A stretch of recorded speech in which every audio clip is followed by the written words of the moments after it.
В общем, макена осы жазда, точнее осы қыста екінші жауған қар.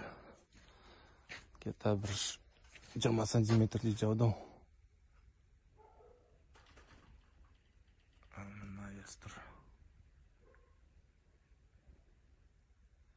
20 сантиметрдей қар бар.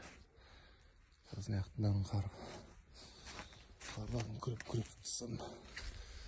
В общем, осындай 20 сантиметр қар, нормально вроде. Алдында да бір апта бұрын жауған кезде де осындай қалың қар жауған бір жақта. 20 метр қалыңдықта. Басқа жерлердің бәрі жақсы.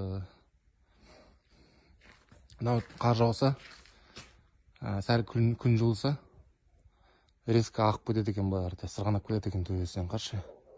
Сырғанайды да, міне үйіліп қалды, көрдіңіз бе? Алдыңғы жауған қардан үйіліп жатқан қар ғой мынау. Етті сырғанайды екен. Мынау суағардан ол жаңбырда ғана ағады екен. Былай сырғанап мына жерге түседі екен. Көп